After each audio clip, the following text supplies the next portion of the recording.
Coming soon to theaters. Podcasts, film reviews, and so much more. Available at tristanmiller.substack.com. And now, our feature presentation. She scares the shit out of me every time. I forget there's a little voice. I get so focused. Hello, everybody. Welcome to Focus Testing, a podcast about movies where we make a movie. My name is Tristan Miller, and joining me today from beautiful, sunny California is Rachel Music. How are you, Rachel?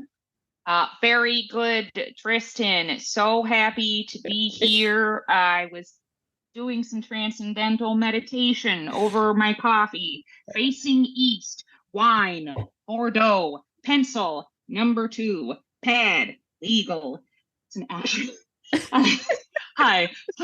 Wait, you literally warned me 2 minutes ago. Whatever I said was to go in the show. We'll go in the show, and it's worth it. Dueling David Lynch is great. I'm gonna open this by doing a bit of stand-up that I do sometimes, and this is David Lynch describing a dream. It was Looney Tunes characters. He goes, I was having this dream, and in this dream I was a coyote. I kept giving this little fella kept giving me the slip, and every time he did, he'd utter the words meep meep. So that's my contribution to this part of the conversation. The other one is be very, very quiet. I'm hunting a rabbit. Yeah, what a delight. He's the only when I was gearing up to direct my first project, I watched his masterclass. Oh, it's so good. It's so good. Seeing that man weep watching It's a Wonderful Life for what must be the 60th time. There's something so unbelievably wholesome about that. But yeah. He's one of my heroes. He's so good. Ditto. And the only thing I took, I took a lot of things away from it, but really the credo was the director's job is to make sure that the whole set is a happy family. Mm-hmm. And I took that to heart, and it's the best advice. So here, sunny California in North Hollywood, we work with some on tap kombucha, ready for some cinema shenanigans. Hell yeah, brother. Do you remember the first shenanigans? I have made this joke so many times. Every time one of the senators from Arizona does anything, I just say cinema sins, and no one will be on board with me. And I demand that the people know about it. No, I appreciate this. I am the demographic for this joke. Thank you for sharing. The only one of those videos I've watched recently was the one about the Grinch, and it's really, really fun to have someone who's never seen the Jim Carrey Grinch watch the cinema sins of the Grinch and get only those pieces out of context from a film that they were supposed to have enjoyed as a child. That's so funny. That's quite good. That's the only way to watch the Grinch these days. You really just that's the only way to experience it. So do you think that Benedict Cumberbatch should have been the Grinch, or is that just one IP too many? Because the guy's really stacking them up. I think he shouldn't have been the Grinch. I think they could have gotten, let me check my notes here, literally anyone to play that role, and it would have been just as good or bad. I think he added nothing. I think that thing was doomed from the start, unless they were to go crazy and be like, oh, Jim Carrey, he's doing it again. Then people would have been like,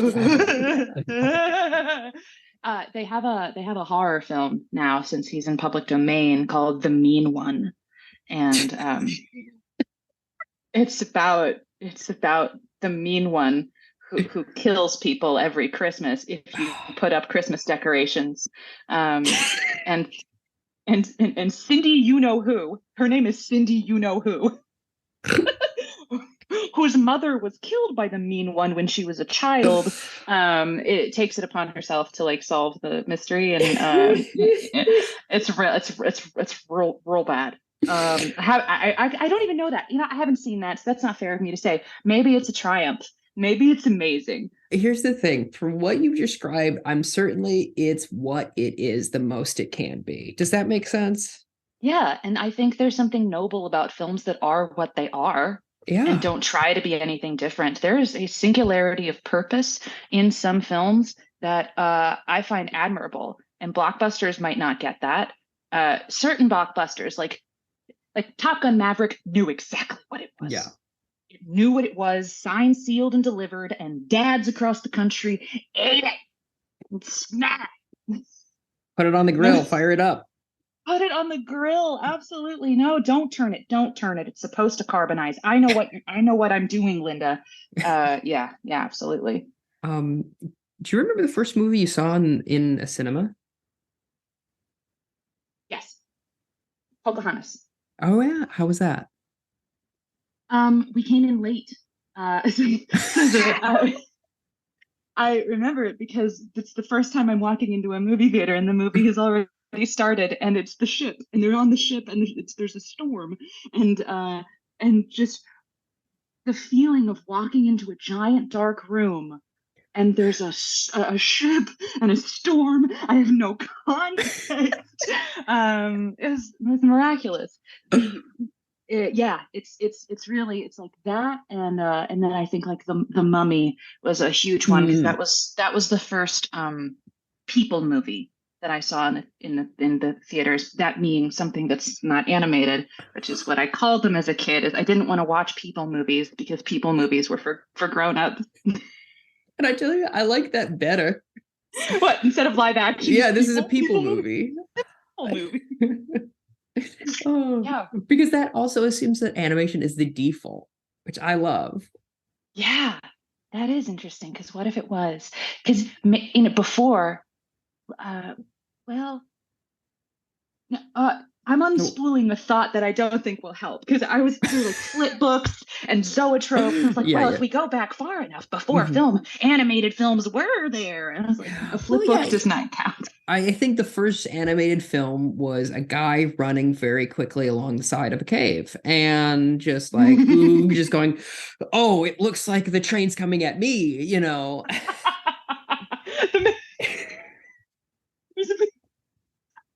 Yeah. I'm imagining like the vanishing point and the mammoth, and they're just oh no. Yeah. Excellent. What's your favorite cinema snack? I'm trying to get as many recommendations as I can. That's a tricky one. Usually the answer is whatever I can sneak in. Excellent. Always a good response. So I absolutely made it into a theater with like a full-on container, like a to-go box. It's not great. I don't recommend it. You're a very bad movie guest. Short of that, those chocolate-covered cookie dough bites. Oh yeah, those are quite good, aren't they? I would say Bunch of Crunch, which I prefer, but the crunch. The crunch. It's too crunch. You can't hear the movie without crunch. And I can't do popcorn because I have had braces twice in my life, collectively for like 4 years, and so I just got out of the habit, and I've never really gotten the taste back for popcorn. Interesting. Much trouble. I don't want to have to floss. I already don't floss. Don't make it worse. That's fair enough. I don't blame you for that. Are you ready for some movie trivia? I am absolutely ready for movie to clarify. Do I have to know the movie trivia, or are you quizzing? Need to respond to the question. Ooh, all right. Starting off with, what is movie?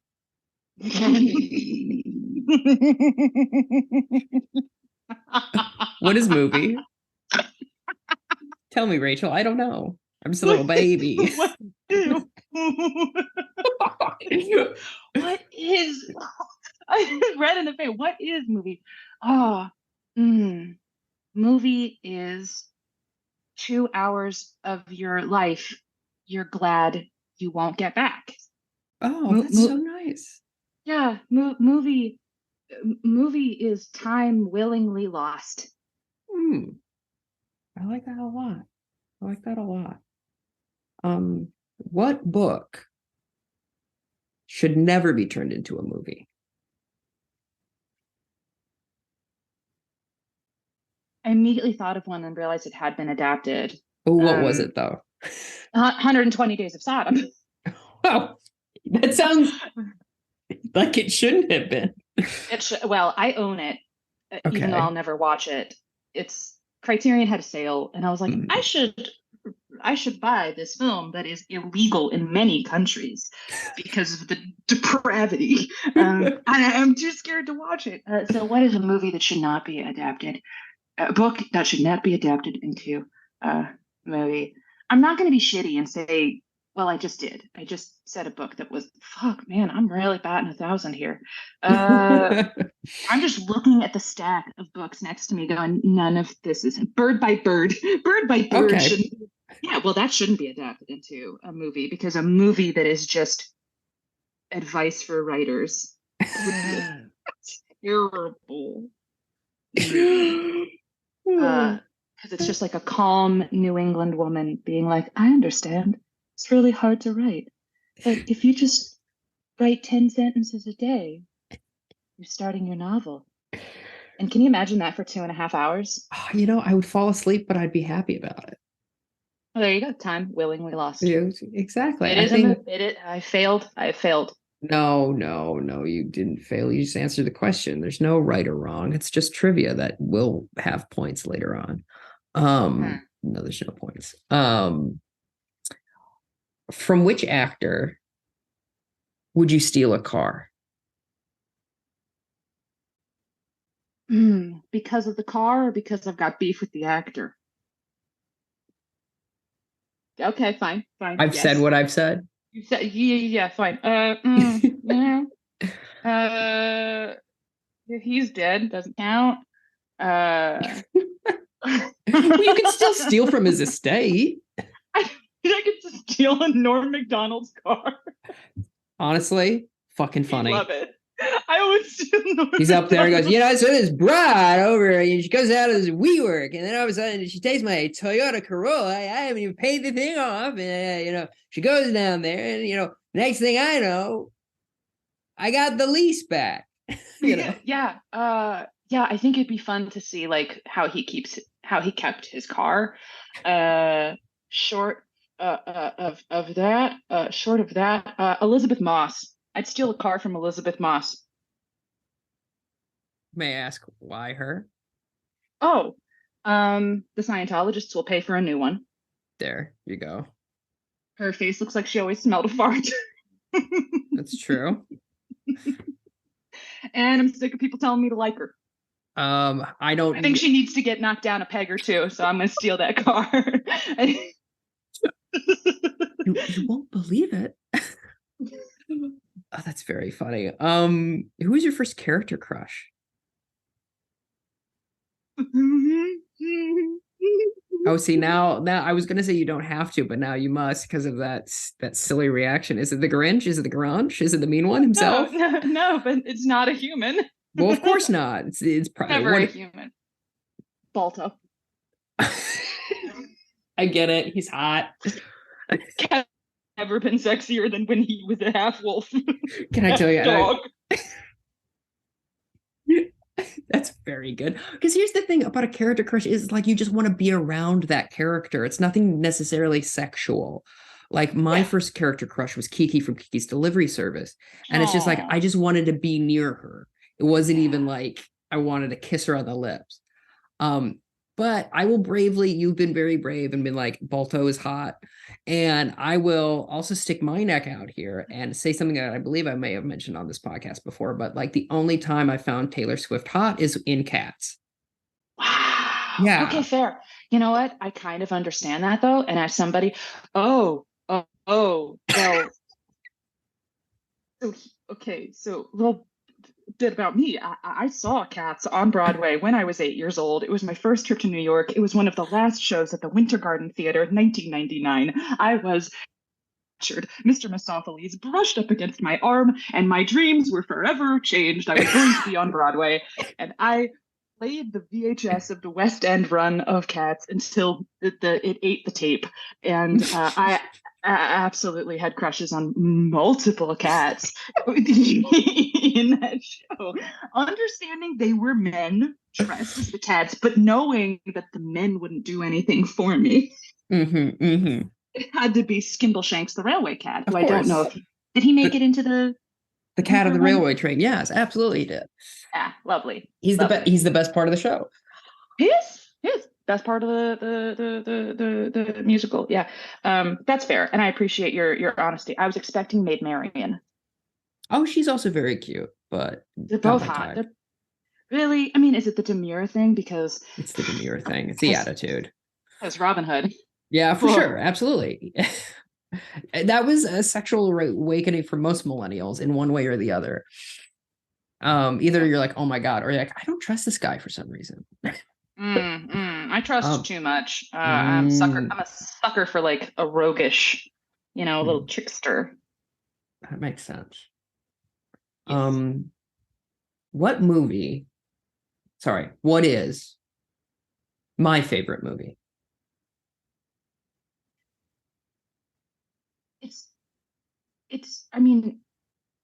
It's Lord of the Rings, isn't it? It's not. Okay. Not according to my letterbox. No. Okay, I did some research to come onto your show, my man. I don't need the okay. But that's a correct answer in as much as it's just purely based off of what you know me and what vibes I get off. So yeah, I don't disagree with that. Is Robin Williams in this movie? No, he's not, surprisingly. Okay. So that torpedoes any other I know you'd think that it would be. You'd think it would be something like Jacob the Liar, The Night Listener, and never. I'm like, oh, people don't appreciate his later Kingfisher, work. Yeah. Fisher King was it for a very long time. Kingfisher, though, I would love to see Robin as a little bird. Just bird.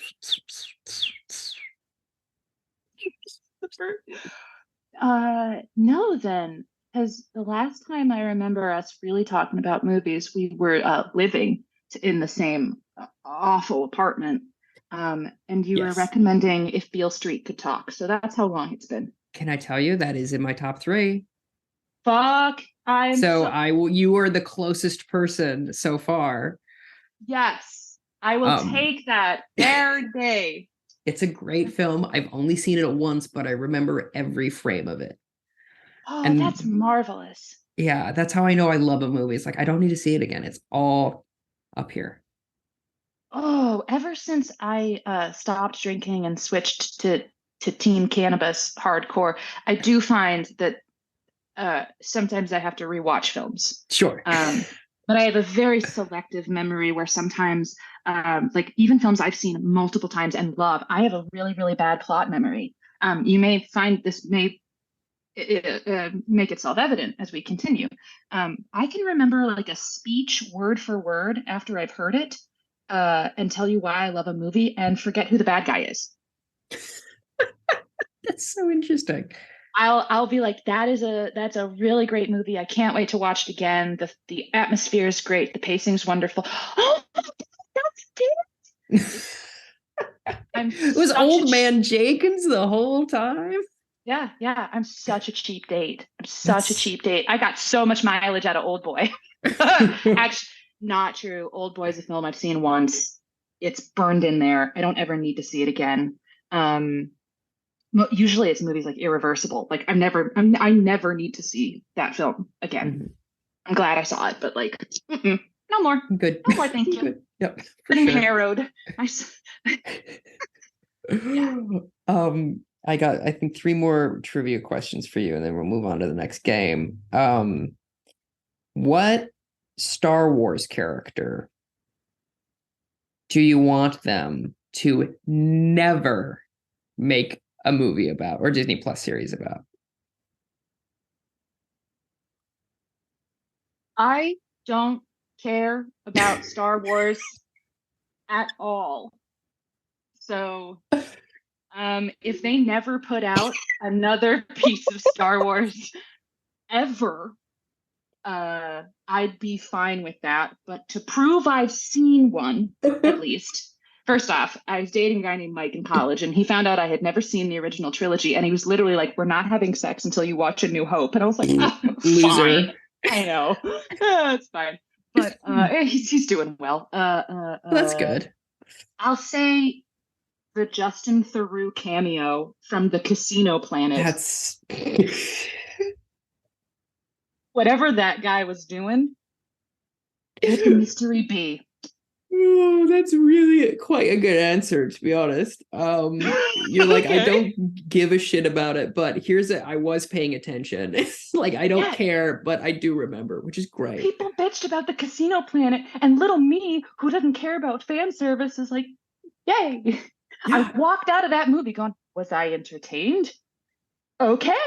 That movie did what it was supposed to do, in my opinion. I don't care about magical Mama Organa or like the weird, are they cousins? Are they? I don't give a shit. And can I be honest with you, Rachel? I wish I could be that way. I'm too far deep now. I'd have to go to a Star Wars program camp. Damn. You know, I know conversion therapy. Would they conversion therapy you to Trekkie? I think I know too much about that too. I think I just need to like go live in a hut. Yurt. Yeah. Yurt it up. Yurt. What movie makes you horniest? It can't be pornography. Okay. What movie makes me horniest? It can't be pornography. Fight Club. Interesting. Mm-hmm. I have an untapped well of what's the word? Rage. And I love watching men beat the shit out of each other. I'd watch women beat the shit out of each other too. I started watching women's hockey because they're starting up like a women's hockey league, and it's fun as hell. So yeah, that's a hot movie, even though it's Finchery and grimy and everything looks wet. It does look very wet. It's also like at my horniest, like that. There's that inflection point of like, you know, being a teenager. Not when the movie came out, I was 5, but when I, absorbed that film into my DNA as a contrary 13-and-a-half-year-old. It just became enmeshed with like the horniness and the hormones and I dare say that the film is also just a touch bit homoerotic, just a little, I'd say, just the smallest amount, not at all like it's major one of its major themes or anything. I mean, potentially. You could probably get real Freudian that like the worst thing that could happen is they're going to cut his balls off, and I'm like, that's interesting. There's like a castration fear in here, but I do like that the ending is even better than the book, than what Chuck wrote.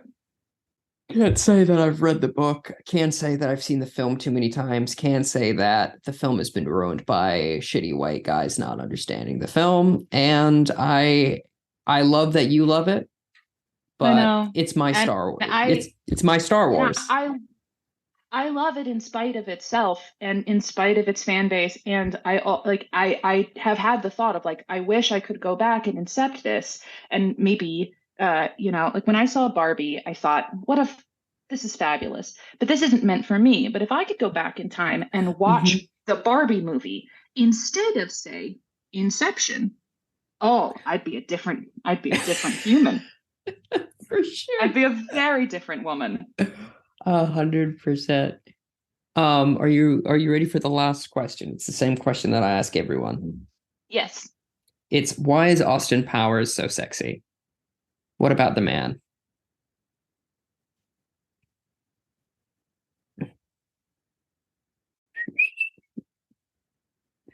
That's cute. I could say both incense and peppermints. Incense and peppermint? Incense and peppermints. I like that a lot. Incense for the room and the peppermints for the breath. And you can't go wrong. Or the chest hair. It could also be you want a hairy like animal. That's also great. Watched that movie with my mother. Oh boy! An empty movie theater. It was nightmare. That's so good. Oh, that's just terrible. Also got a huge bladder, and that's what we like. We like guys with a big bladder. That's true. Are you ready for the game? Oh no, wait, do you want to do double features or you want to do the game? The picture, the double bubble. What would you pair with Willy Wonka and the Chocolate Factory?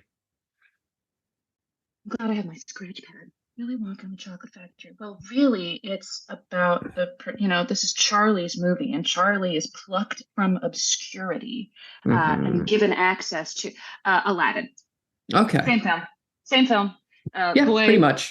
Plucked from the gutter, thrown into. Oh, but they're the same genre. They can't be the same genre, and they're both whimsical Kids musicals. fantasies. Yeah. So instead, Willy Wonka. So we have an eccentric character who's a bit of a tyrant, and then a young urchin thrust into their realm, and they're eventually rewarded.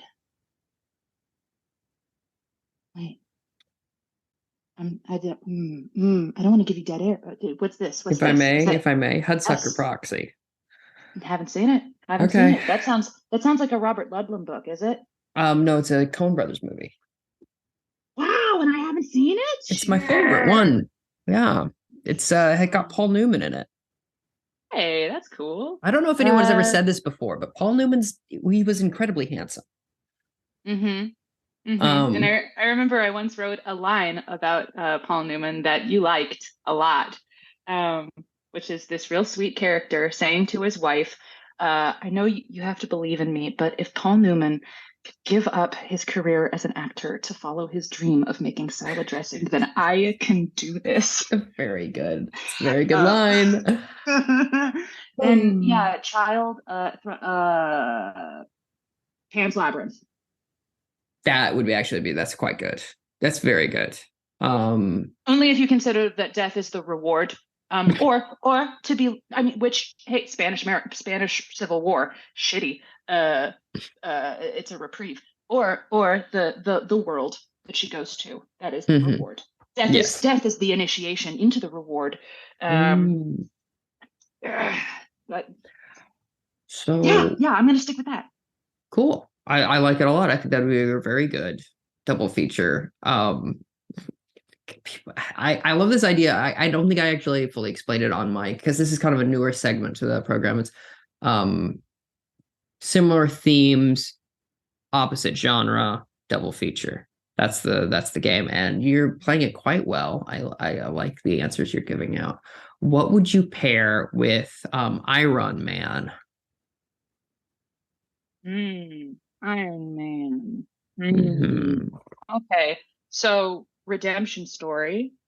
A bit. We got a little bit of the veteran porn in there. Starts a franchise. Given powers. Starts a franchise given power.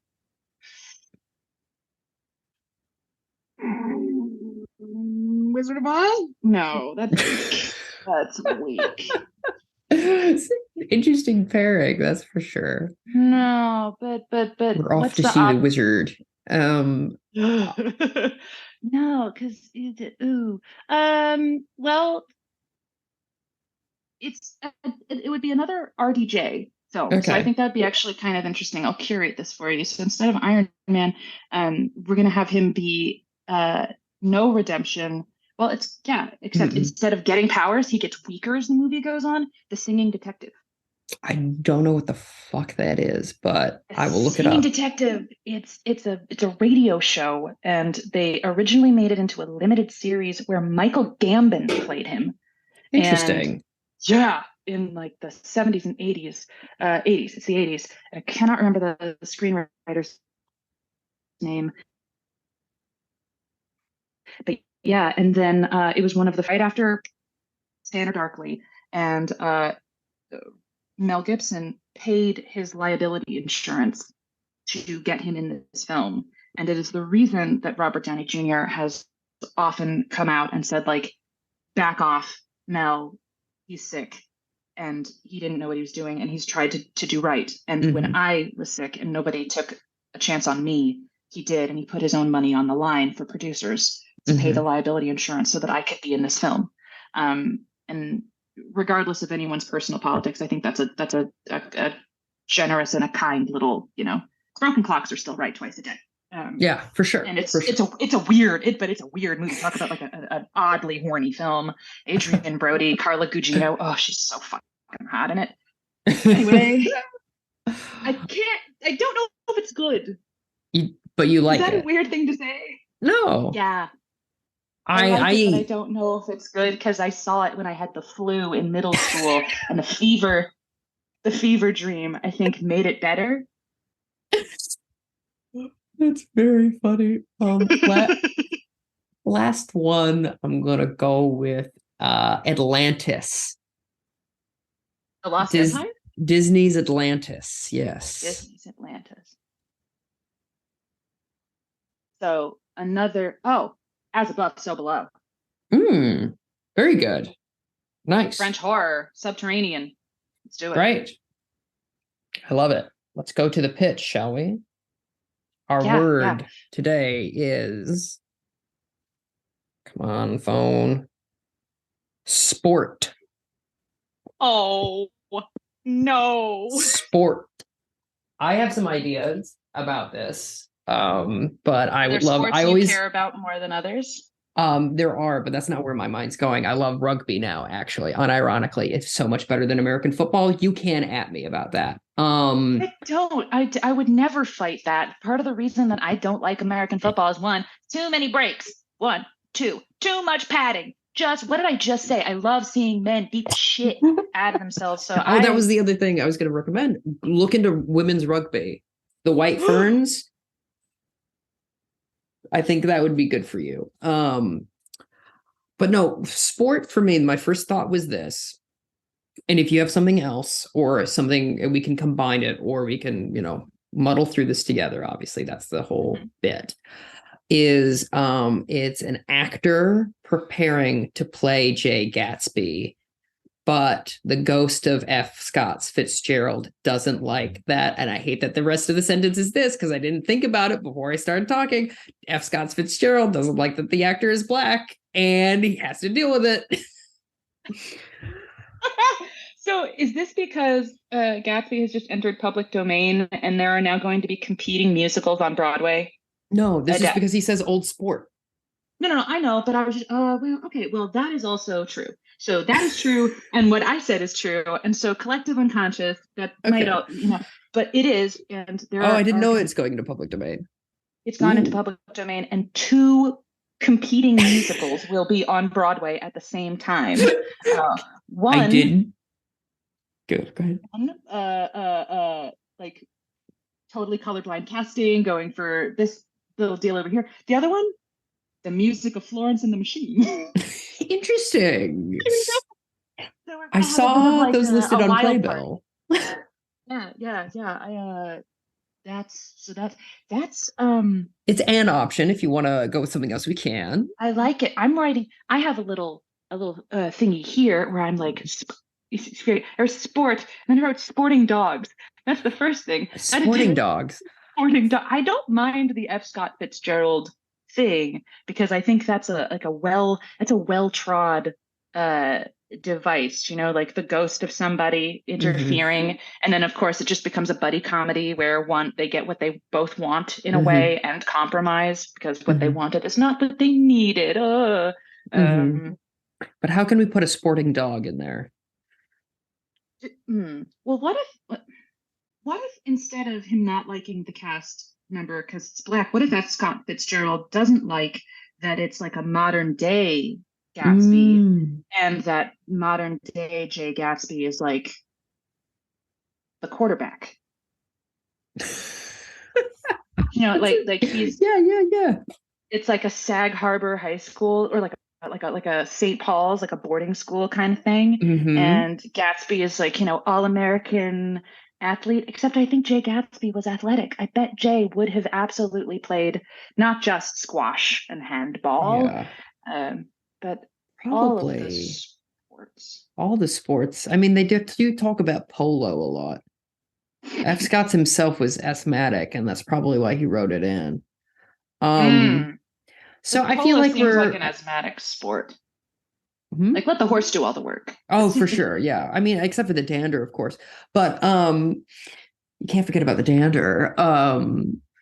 So I feel like we're swimming around this idea with the old sport thing, but I feel like it isn't quite congealing yet. Mhm. I think God, if I may, please. he doesn't like the actor that's cast. And he's trying to sabotage the thing. And then the actor dies because of the sabotage. Then they both haunt the next actor to play it. Okay. And they don't like him because over the course of the first actor dying, they started to like each other now that they're both dead because they're complaining about how awful the afterlife is. Yeah. And then they kind of like... And the understudy is now like making eyes at dead guy's girlfriend, wife, whatever. Whomever. He's gonna swoop in on the daisy of the situation, and guy's like, no, don't do it. You're better than that, Estelle. Yeah. All right, now you've got me. Okay, now good. You've got me. So it's now a ghost buddy comedy of them trying to prevent these two people from falling in love. Yes. Who is there now? With these, there has to be like one living person who can see the dead people. And first, it was the actor. Mm-hmm. So nobody else could see. Are these ghosts? Can they choose to be corporeal, or are they poltergeists? Can they enact? Can they make changes in the material world? I think they can. I think they can make changes in the material world because that's how one of them gets the first actor dies. I think that the only other person that can see them is the person that works like to close up the theater at the end of the night. And the only reason he's there, he can see him, is because he's just been there long enough. He knows. Interesting, like the sense, you can sense the shift in the energies. Now, is it because this ticket taker, this usher box office person is connected to the paranormal? I think you see it because you believe in it, and therefore you're attuned. I think so. I think that I like that a lot, and I think for stunt casting, if we can get David Duchovny to play him, that'd be fun. I think you're right. Just to be like, where Fox office guy. Okay. Fox office Mulder, is that anything? Fox office. Yeah. Tomato. But yeah, he's like, no, I see the paranormal. There's two ghosts there. He never raises his voice above like 2 decibels. That man. I don't know if I have ever heard him. The most I've seen him emote is when Zoolander breaks his hands thing, and he's like, my hand, my beautiful hand. You're J.P. Pruitt, the hand model. Yeah. It's so good. Oh, fucking all right. Or maybe in Californication when that broad punches him in the face. But fair. Yeah. Okay. Box office guy starts to adversarial relationship. Is he like afraid of ghosts, or is he paranormal? Like a Dib from Invader Zim is obsessed with it, wants to have his brush with. I think he used to be, but then F. Scott Fitzgerald, because I think they should take place at the Fitzgerald Theater in St. Paul, Minnesota. It has bothered him so much that he's like, can you please leave me be? Oh, well then what if F. Scott's always been haunting Fox? And then it's F. Scott Fitzgerald Theater. This is just where he haunts, and now they're finally like putting his, and he's been talking to the artistic director of the theater, being like, I'm gonna throw you a curveball for the 2024 season. Great Gatsby. Oh wait, this is a play, not a movie, right? Is this a play or this is a movie about a play? I know where this is a movie. Okay. Well, this is a construct and a simulation, but this is a movie. And within this movie, this is a play. Yes, in the movie we are making, It's a play. it is a play. Not a musical. It can be if you want. You know, I'll always. There's no rules, just right. No rules, just right. I mean, if we go like buddy comedy, then musical goes. But I know that also like. It's a draw. Like, do you think it adds curb appeal, or do you think that it turns off more people? Because there are some people who will watch literally anything if they're singing and dancing, and is that? How do I know? I'm not money bean counter. You know those money beans. All of them. I'll say this. There's been a lot of musicals coming out lately, and people are not letting people know that they're musicals. And so I think it might be. I think we should make this a secret musical for sure. That's a big. I'm sitting there going, I know The Color Purple's a fucking musical. This version of it is. Why are you not telling people it's a musical? Why are they just walking perfectly synchronized? Why would you not highlight that they're did not know Wonka was a musical until 2 months ago. Does Timothy sing? Oh yeah. Several songs. Well, I haven't seen the film. I can't speak to that. I haven't seen it yet, and I want to, because nothing to me is going to be as good as Paddington. But that guy, sorry, we are so far afield. I'm sorry. You're fine. I love that team, and I love that team. And Paddington and Paddington 2 were films that didn't need to be made, and certainly had no business being that good. And so when I heard there would be a Wonka prequel with Timothée Chalamet, and I said, that's the worst idea that's ever existed. And then I found out who was and I went, oh no, now I'm gonna have to see this. I've heard it's quite good and charming. Good. Yeah. Well, then I'll watch that. And if it's a secret musical, then okay, this could be a secret musical. So we'll play it on the DL. Sotto voce, sostenuto. Pianissimo. Who should, if it's a musical, who should do the music? Like, I mean, I have a very obvious answer for my personal taste, but I want I want to give this to you because this was your idea to make it a musical in the first place. Do you want why do I keep asking questions to your questions? Because you want whatever answer I'm going to give you. Yeah, I want to know what you want.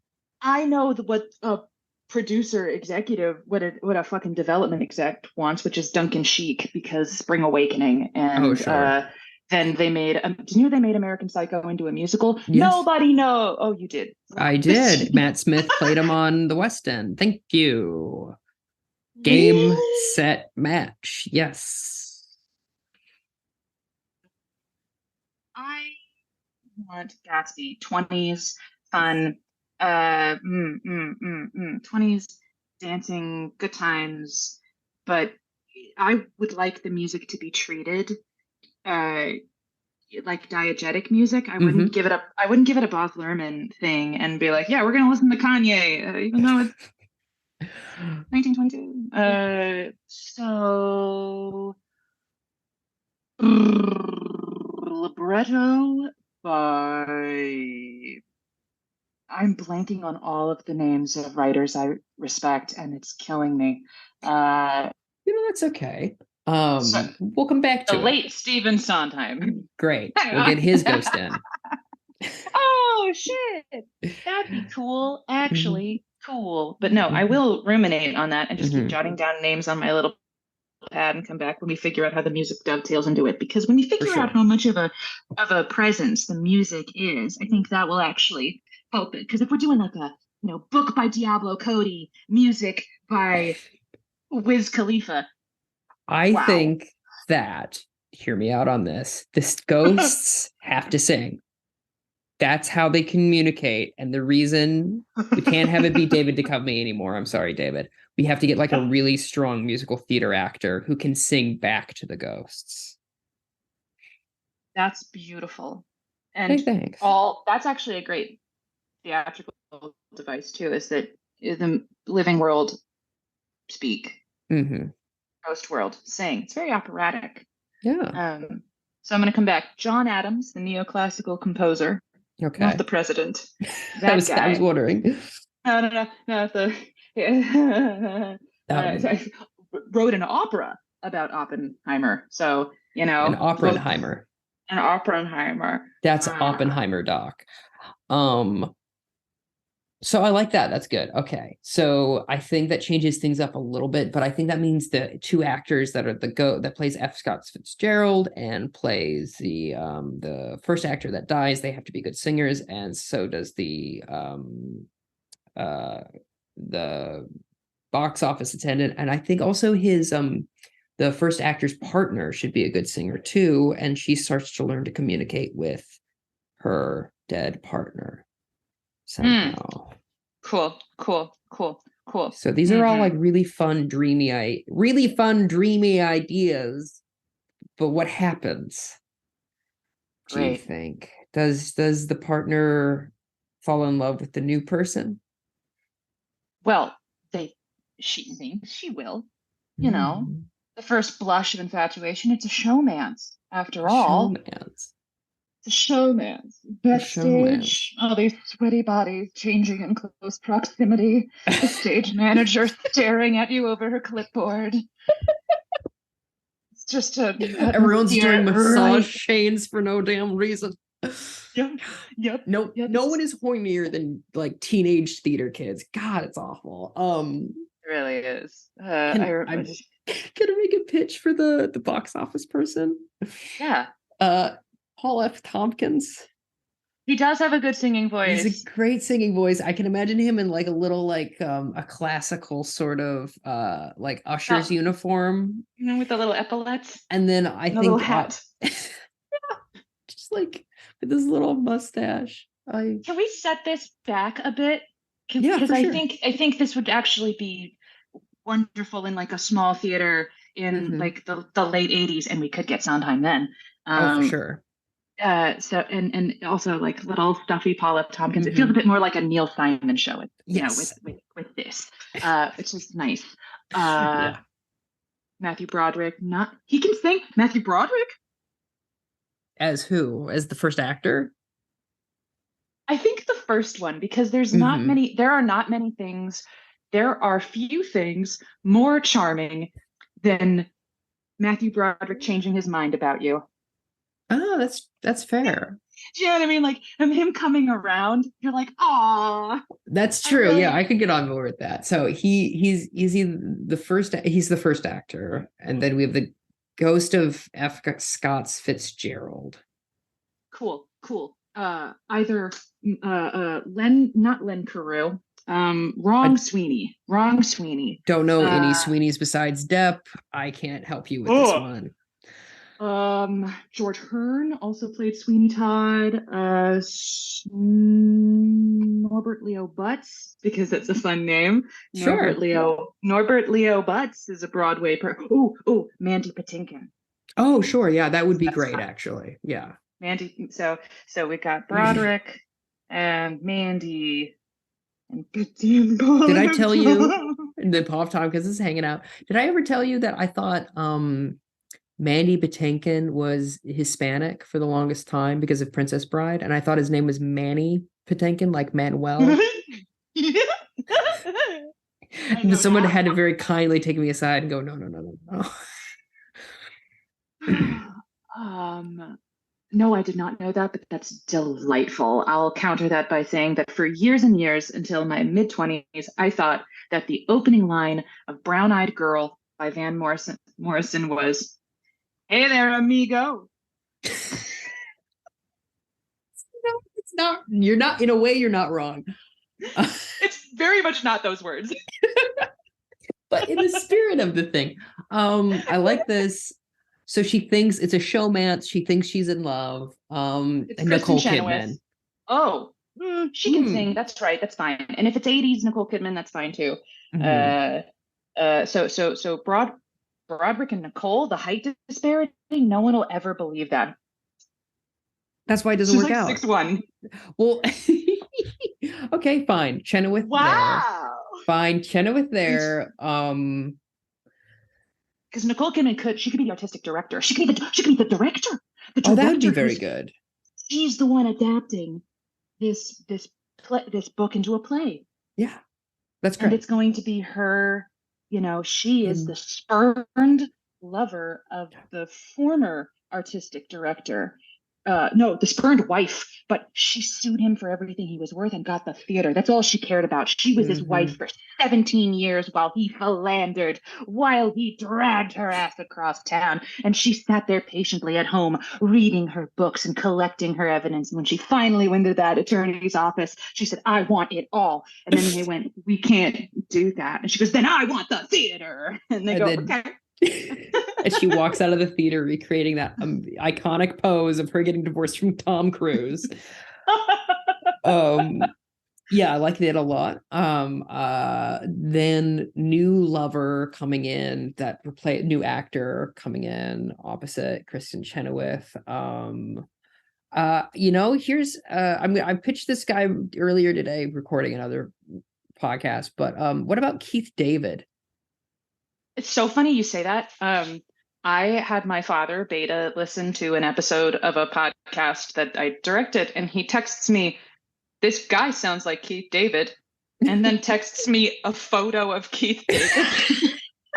The most famous part of that man's career is his face, not his voice at all. As if I don't know who Keith David is. And then I realized that my dad only knows because he's like, the few, the proud, the Marines. He's the Navy voice. He's the U.S. Navy. And my dad's an old Navy guy. He says, he leaves out the whole court-martialed part, but that's not important. Thank God he's not going to watch this. You can leave it in. He's just not going to watch it. Okay. But Keith David could work. You're coming back to the actor being black again, which is fine. Which is fine, because it's also one of those things of like the cast we have now is very male and white, and I'm trying to get in super male and white. But didn't you set this in a Minnesota theater?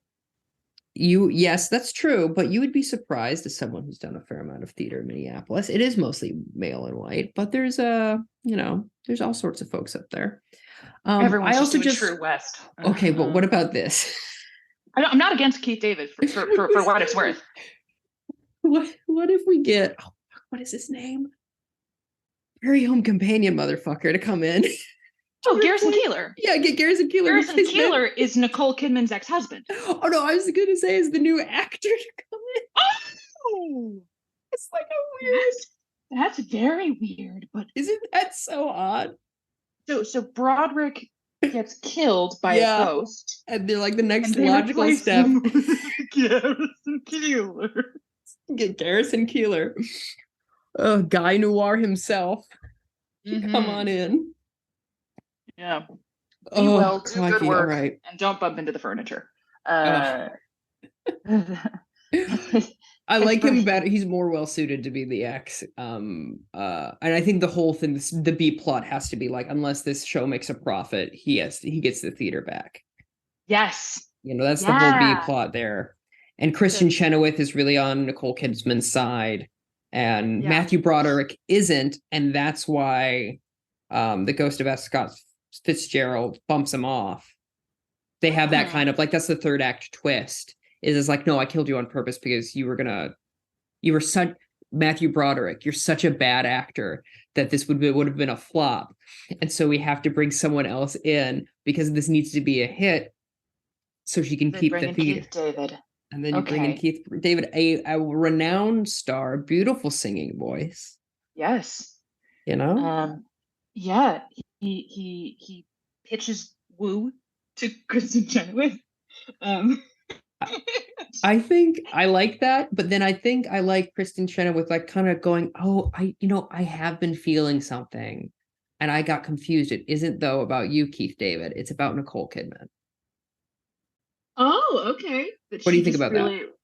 I think that could totally work. So then what if Broderick and Chenoweth aren't an established thing? What if she is the love object of Broderick, so that when he's trying to break them up, it is selfish.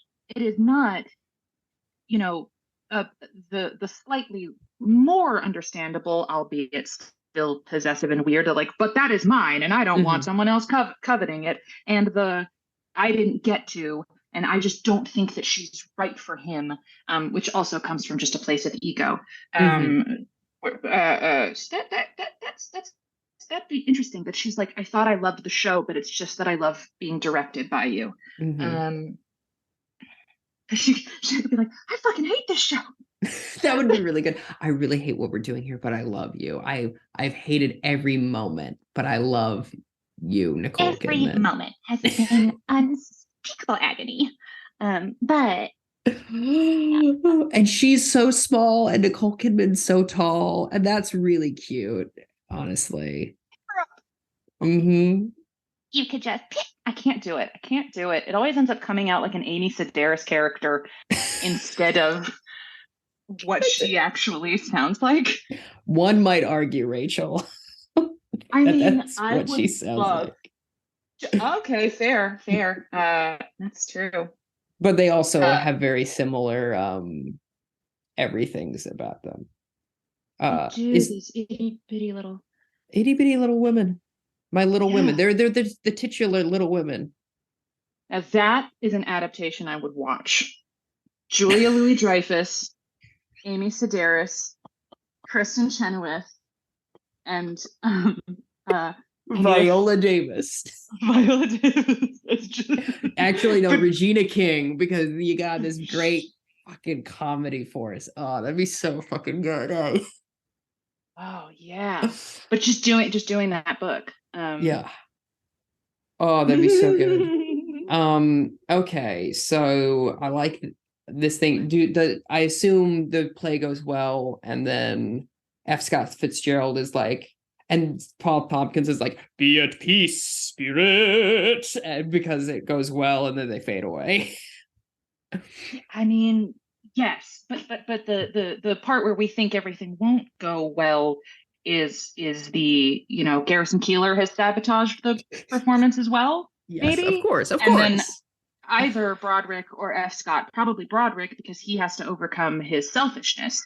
He has to, do that do for his redemption. Interesting, because he's bad. Or he has to outact somebody. That would be interesting. Damn. I like, okay. So many threads. I'm trying to pull them back. He somehow, okay, hear me out on this. Garrison Keillor is confronting Nicole Kidman, and he's about to like really lay into it and sabotage the whole thing just by like emotionally damaging this woman further. Matthew Broderick jumps into the body of Garrison Keillor, and this is the way you see he's learned his lesson, and it's like about something greater than himself. And he makes Garrison Keillor go, you know what? It's actually fine. Let me just sign this thing here, and the theater is yours in perpetuity. Crosses the T's, dots the I's. And then, but I think what would be, if I may, funny, as he's walking out of the theater, Matthew Broderick, not good at controlling someone else's body, he can't go past outside the theater, because those are the rules we've just made up for the ghosts. The ghosts are stuck in the theater.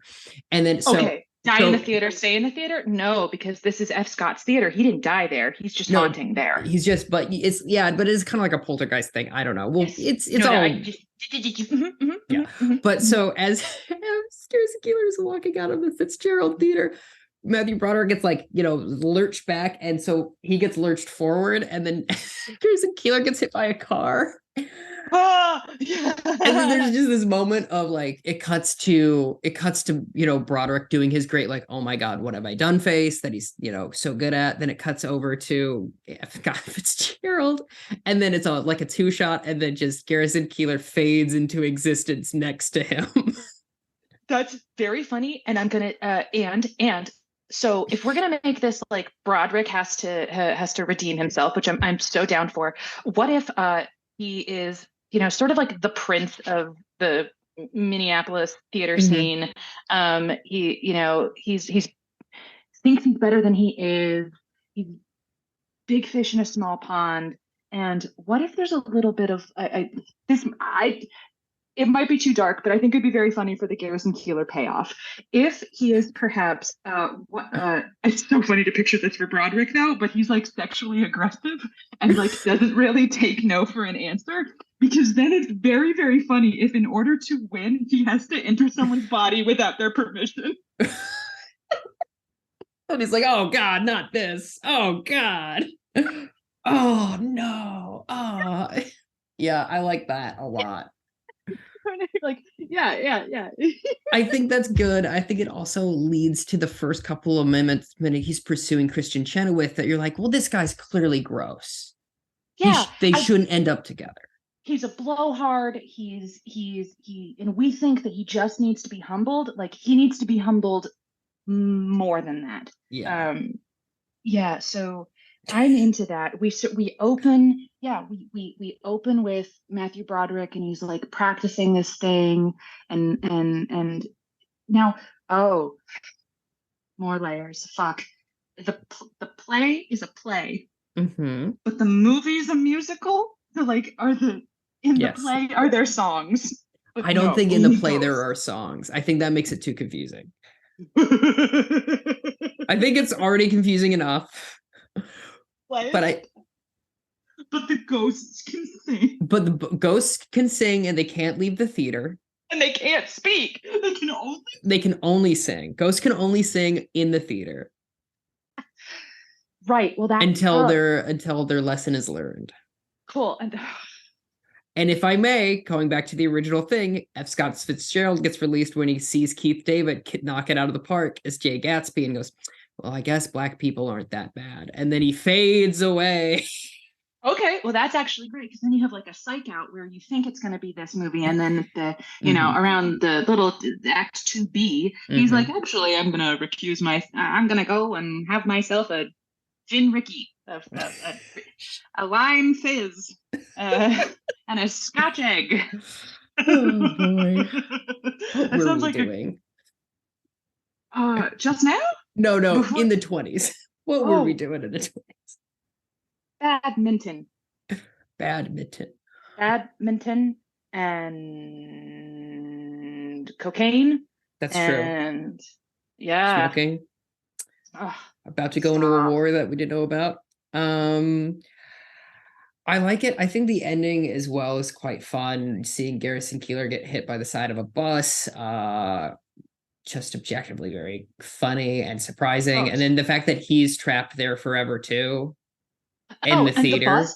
And the bus is full of people who were on their way to like St. Paul to see a play, but they can't because they just hit Garrison Keillor. So they see this play instead and just smash it. And it's in the theater. And if I may, I love this device of I had this thought a little bit ago where Paul F. Tompkins, he opens the theater at the beginning of the movie, right? And he's singing to us the situation, like very much like it. Yes, like Attend the Tale of Sweeney Todd kind of thing. But he's not a ghost. Oh, he's both. He's our portal through. And then at the end, he turns off all the lights except for, of course, the ghost light, and then it fades to black. Can he have been in a production of Macbeth, and that's what like started his whole sort of spooky superstition anyway? Yeah. And he is that superstitious theater guy. Yes. Yeah. I like that a lot. Okay. That's really, really fun. Okay. This podcast is pretty fun, I gotta tell you. Well, I never said it wasn't. I came in expecting to have fun, and you have delivered. Well, thank you very much. I was, wondering. But I love that. My favorite thing about this whole thing is we got that from sport. Yeah. And that's the beauty of people who have wandering minds. Yeah. I think it's very fun. I think who do we want to direct this thing? The movie, not the play. Obviously, Nicole Kidman's directing the play. Who do we want to direct the movie? Mike Nichols. God rest his soul. But No, yeah. who But in an ideal world, absolutely yes. he's still alive. Peter Segal could do it. The guy who did Oh, My yeah. Fellow Americans and he did Tommy Boy. Yeah, dude. Yeah, absolutely. Go off. Yeah, 100%. And Naked Gun 3. Yes. Oh, I love it. Do you know they're rebooting Naked Gun? I did not know they're rebooting Naked Gun. That does actually seem like it could work, except for the fact that no one likes cops anymore. Well, if anything, that might be very interesting if we go back to like the police academy days of like we're just gonna laugh at them. And True. that's how you take away their powers. You laugh at them. I wasn't as on board until I remembered that one, like comedy's having a weird moment for the past few years. And people, streamers, people, whatever, no one's buying comedy because it's such a fucking liability that, of course, it makes sense that we're just going to go back to Zucker Brothers level visual gags. Yeah. I will fight people when I say that, like when Angie Tribeca was on, that was one of the funniest shows on television. Fight me. Because it's just pure slapstick and gags and joy and whimsy for the sake of it. But it's Liam Neeson playing. That's so good. Playing Frank Drebin's son. That's so good. Liam is so good at comedy, actually, is the thing. Yes. And specifically for that character of like, you need someone who can play it so straight. So straight. Oh, that's so good, eh? Yeah, I was so impressed by him in A Million Ways to Die in the West. Yes. And that movie better than it could have been. A Not as picture good. that has been brought up to me a few times lately, and I think it's in the ether, and it's a good movie. I don't know what to tell you. I enjoyed it very much. I saw it in theaters. It was incredible. Which one? Oh, that movie. Oh yeah, that one. It sounded like you were leading up to a different movie. No. Yeah, Just A Million Dies in the Way that died in the West. I really enjoyed it. That was one of those rentals where back when you could. Like I think I red boxed that movie to date myself. If it makes you feel any better, there are plenty of red boxes still around. I use them all the time. Yeah. Cool. CVS baby. There is one out here, and it's next to a Carl's Jr. And hell yeah, brother. It never looks welcoming. Sort of what I'm trying to say. Like it never quite. I'm not gonna say it looks unsafe. It's just certainly not. It got cursed inviting. Vibes. Yeah. it's certainly not inviting.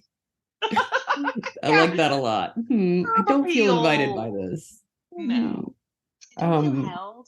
Yeah, that is excellent.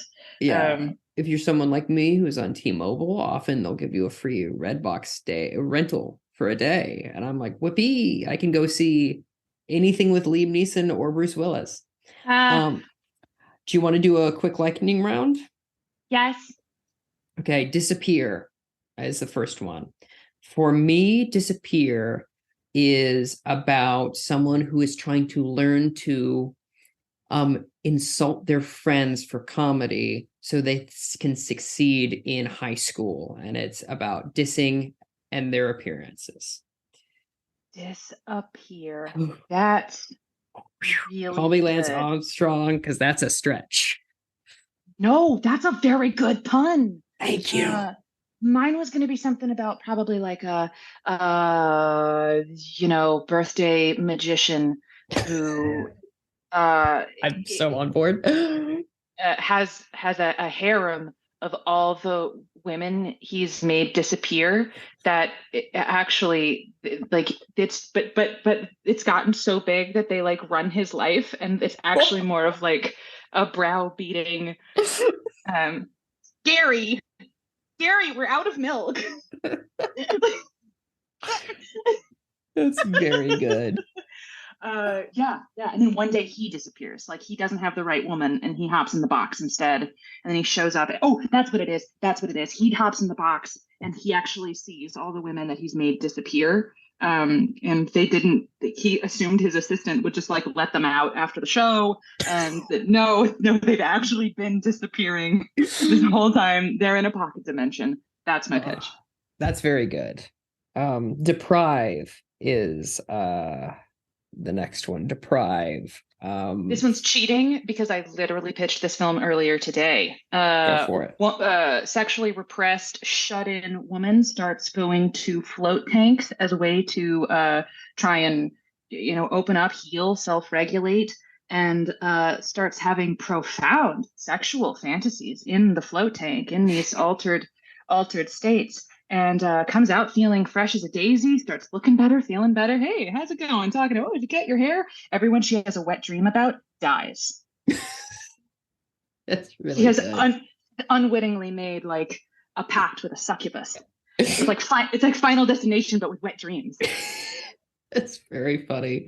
I like that a lot. Deprive, for me, Deprive is about a spelunker who is trying to go as far down as they possibly can, and they eventually get to a point where they realize that there's enough room down there for them to just live, and so they slowly sneak out and start living in this deep underground cave. Mm-hmm. And it's a deep ravine. Oh, I see what you do now. Yeah, I like it's called having dyslexia, and hey, word. I am imagining him turning into like a larval form of human though. Like every time he comes out, he's like a little paler, like a little less hairy. His eyes are a little smaller. In Return of the King, where there's that sequence where like Andy Serkis is in prosthesis rather than a digital character as Gollum, like that. Yes. Where you're like, ugh, seems bad. We've talked about this a million times, right? And if we haven't, it's surely come up before that like they wouldn't know this. The whole meat's back on the menu, boys. Oh yeah. What is a menu? How would they know it? Yeah. They just were created. Just fucking great line. Very silly, but like what? Okay. last lightning round is bread. Bread. Mm-hmm. I'm playing off of the double the mm-hmm. hang on, how the homophone of our daily bread and bread to be a certain way, and it's going to be like a family dynasty drama, like the King Arthur Flour Corporation, but it's like Downton Abbey, where it's like all the dilettantes, the bready, the little bread. Everyone's like coming out to court to like they have an eligible son or an heir or whatever to the bread fortune, and let's have like a class austere an Austin type. That's that. Yep. Oh boy, I like that a lot. Glad you did. Makes one of us. I enjoyed it. For me, it's about a person who is left on red, and they start going crazy because they start getting anxious that they upset this person, and then it turns out that the person has died. And so they end up going to the funeral and ruining the funeral because they don't know that people are sitting Shiva for this person, and they don't know that. And so they just show up to this person's house, and it's just a comedy. It's a cringe comedy of errors. Yeah. Deeply uncomfortable. I have such a mixed thing with cringe comedy where it's like I love Nathan Fielder. I love everything he does, and I'm fascinated by it, and I wish I could live vicariously through it because I don't have whatever he has that allows him. I'm jealous of it. I can't keep a straight face even when I'm serious myself. Like, it's just an inability for me. But I see a lot of other cringe things and I'm repulsed by it. It feels like such a cheap response to illicit. Oh, for sure. And I don't like that it's become something that is its own genre that is supposed to stand on its own and have merits. It's like, I understand mumblecore has merits, but I don't enjoy mumblecore because that's not. But like, I get it. There are good examples of it. It's just not for me. The fact that like cringe became its own pillar, where it's like, oh, there are things people. This is not a blanket insult. This is now an avenue. Oh, whatever. Yeah. Can't I'm not please a everybody. big fan about it. I have too much empathy. I feel like bad for the characters and I'm like, turn it off. Yeah. This was really, really fun. What do you want people that listen to this podcast to know about you? Oh gosh, I would love them to know that I host my own improvised podcast called Josie's Lonely Hearts Club. You'll be on it soon, depending on when this goes out. You might have already been on it based off of the release cadence that you have. You can find it everywhere that you listen to podcasts. We have season 1 in the can. We are hot at work doing season 2. It's a really fun show. If like a character drama was wrapped in a femme-forward Frasier and then smothered with both red and green salsa because New Mexico. It's semi-script, half scripted, half improvised, all part. So I hope that's a pitch. That's what I would love people to know about me, because that's what I'm working on lately. That's great. I'm very excited to be on it and hear how it turns out. I have the first episode queued up, but I haven't had a commute yet, so I haven't listened to it. But I will. You, the listener, if you want to support this podcast by going to tristanmiller.substack.com, you can get early access to the episodes as well as the video. And then also I do a podcast called Movies to Fall Asleep To, which is a sleep podcast where I talk to people about their comfort movies, and you can get access to that as well. Again, thank you so much for doing this. This was heaps of fun. I haven't talked to you in literal years, and I feel like got right back into a rhythm, and it felt really nice. It's great to see you again. Yeah, man, it was awesome to catch up. It was really great to see you, and thanks for having me on.